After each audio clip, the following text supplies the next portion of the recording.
Le vrai problème, c'est que certains de nos concitoyens, et vous avez entendu M. Agbouba le dire clairement, certains d'entre eux disaient, il faut nous maintenir dans le périmètre du projet. C'est ça. Ou bien nous maintenir, ou bien le ministère du cadre de vie va nous construire notre maison à l'identique avant qu'on bouge.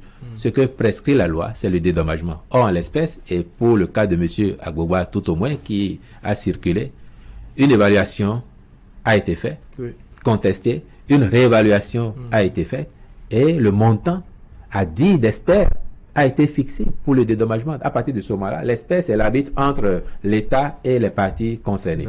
Donc l'espère a fait son travail et l'État n'a plus contesté le montant du dédommagement prescrit par l'espère. Excusez-moi, monsieur le président, est-ce qu'il y a eu une expertise contradictoire à une première qui aurait été faite? J'ai dit tout à l'heure que certains ne se sont pas du tout associés à la procédure. Donc même là où il fallait faire de l'expertise, il y a eu blocage. Ils n'ont pas cru devoir participer. Mais si vous venez par exemple voir un bâtiment, vous ne voyez pas l'intérieur.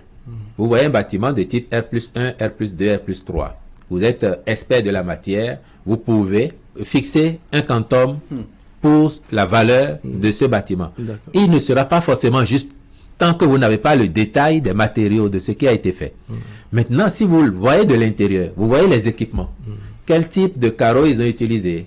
Quel sanitaire il y a? Les tuyaux qui ont été utilisés, ils sont de quelle fabrication, de quelle maison, ainsi de suite. Si vous voyez tout ça, vous pouvez maintenant avoir une idée plus ou moins précise de l'envergure de ce qui a été fait et fixer un montant assez voisin du montant réel. Peut-être un peu en dépassement, peut-être un peu en diminution, mais généralement un montant assez voisin. Et c'est pour ça qu'il est contradictoire. Vous le faites en présence du propriétaire qui dit voici ce que j'ai utilisé et au besoin, en principe, il vous sort ses factures.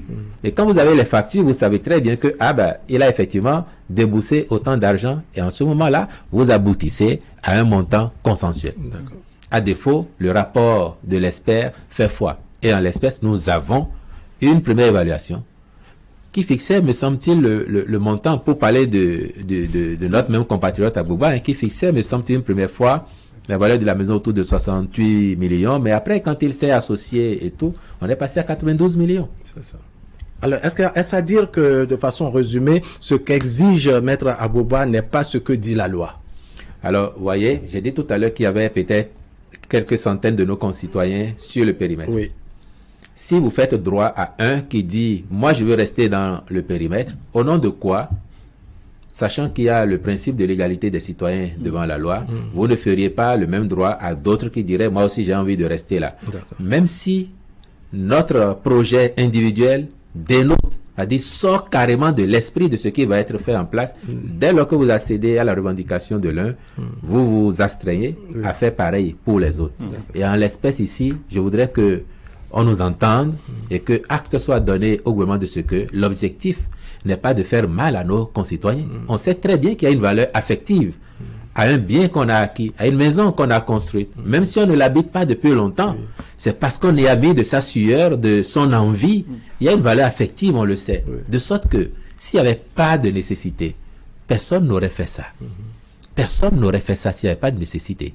Donc, c'est parce que nous croyons que c'est bon pour le pays, c'est bon pour notre ville, au regard de l'envergure que nous donnons à nos programmes, au regard de l'attractivité que nous lui donnons et surtout de notre quête d'en faire une grande destination touristique. C'est pour toutes ces raisons-là que quand on a identifié un projet à réaliser et qu'on considère que c'est bon pour l'ensemble, on avance. En tenant compte évidemment des droits de nos concitoyens qui sont impactés. En clair, que faut-il faire pour dire désormais que cette affaire Ussi Agbouba et autres, que c'est derrière nous? Je viens de vous donner les raisons objectives qui ont conduit à la situation et je crois que c'est ce qu'il a été. Je n'ai rien inventé, c'est la réalité des faits et ce qu'il nous appartient de faire en tant que citoyens aussi, c'est de savoir que oui, tout en défendant nos droits, nous sommes des singularités au sein de la pluralité et que l'intérêt collectif devra l'emporter généralement sur les intérêts individuels.